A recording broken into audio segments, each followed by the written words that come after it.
Yes, indeed. This is Professor David Steinberg of the SteinbergFiles.com.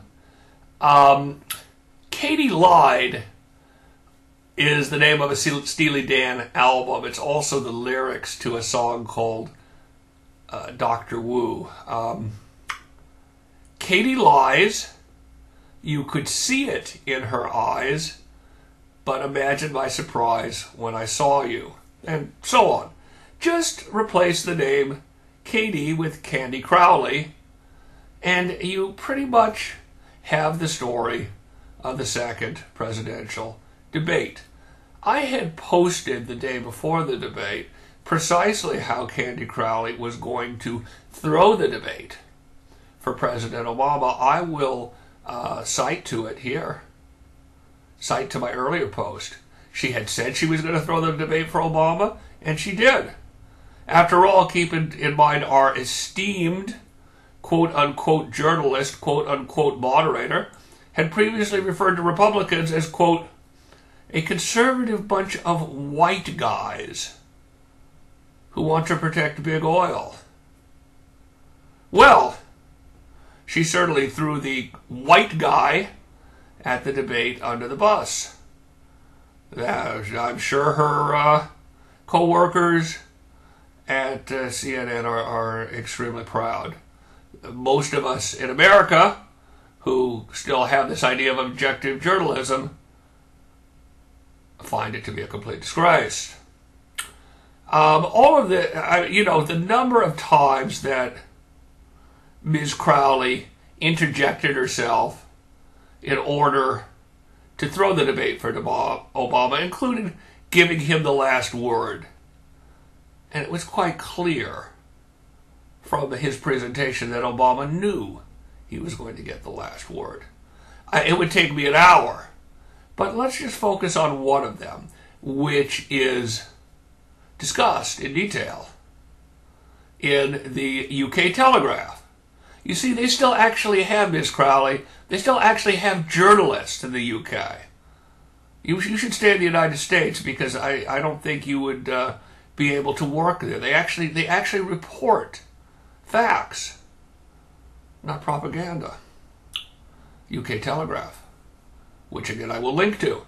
The most tense moment of the debate came when Romney accused Obama of bungling his response to the assault on the U.S. Embassy in Benghazi and falsely reporting it as a popular demonstration. Remember, based on the silly film, a popular demonstration rather than a terrorist attack. The president asserted that he had called it a terror attack all along. And, remarkably, the moderator interrupted to support Obama's claim, citing the text of the speech he gave shortly after the events unfolded. Well, there was nothing remarkable about it. She had already said she was going to interrupt Romney in order to throw the debate for Obama, and she did. Back to the Telegraph. In fact, well, not back to the Telegraph. In fact, she was lying. She either didn't know what she was talking about or lying. Because, as the Telegraph reports, in that speech, Obama did not call Benghazi a terrorist attack, Ms. Crowley. Let's hear that again, shall we? In that speech, Obama did not call Benghazi a terrorist attack, but instead spoke vaguely and in general terms about the U.S. never being undone by acts of terror. The position of that phrase in the speech suggests that he was actually referring to 9/11. In a follow-up statement, Ms. Crowley, he did not mention terror attacks at all. That's probably because his administration continued to deny that it was a terror attack for 14 days after, whether for reasons of incompetence or political expediency, we can only guess. Or perhaps for the reason that Obama is a pathological liar. I added that. Back to the UK Telegraph. On live TV, it appeared that Romney lost the exchange by being corrected by the president. Well, that's all right. These guys can disagree. And then by the moderator. That's not all right. And then by the quote-unquote undecided audience. Yeah, right. who applauded Obama's staunch self-defense. It was great TV. Parenthetical from me, maybe good enough to throw an election. But not only was it misleading, Ms. Crowley, that's right, misleading. But Romney's central point was far more pertinent. A point, incidentally, I made on YouTube as well. What did Obama do in the immediate aftermath of a terrorist attack on a U.S. embassy where the ambassador was killed? In the immediate aftermath, the President of the United States flew to Las Vegas for a campaign fundraiser. That's exactly what he did. Ms. Crowley, did you call him out on that? Heck no, you didn't!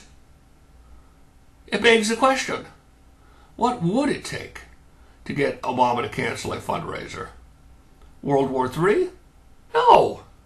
He wouldn't cancel a fundraiser for World War III. Obama doesn't care about, he certainly didn't care about what happened at the embassy.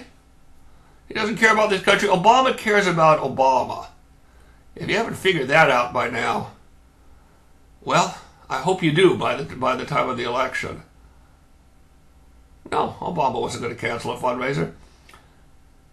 By the way, did you note the point about that Obama talked about the speech he gave in the Rose Garden after the terrorist attack that killed the ambassador? Yes, he did. He gave a speech, I believe it lasted about 30 minutes, and delayed his fundraiser, if I'm not mistaken, by 30 minutes. Quite a sacrifice, wouldn't you say? The ambassador loses his life. Obama delays a fundraiser by 30 minutes. Well, what can I say? This is Candy Crowley, is someone who has displayed herself for the nation as a liberal hit woman. No integrity, no honesty, just another liar, just another lamestream media liar for Obama. Are you going to buy the lie? I'm not going to buy it. Remember what Paul Ryan said. We deserve better.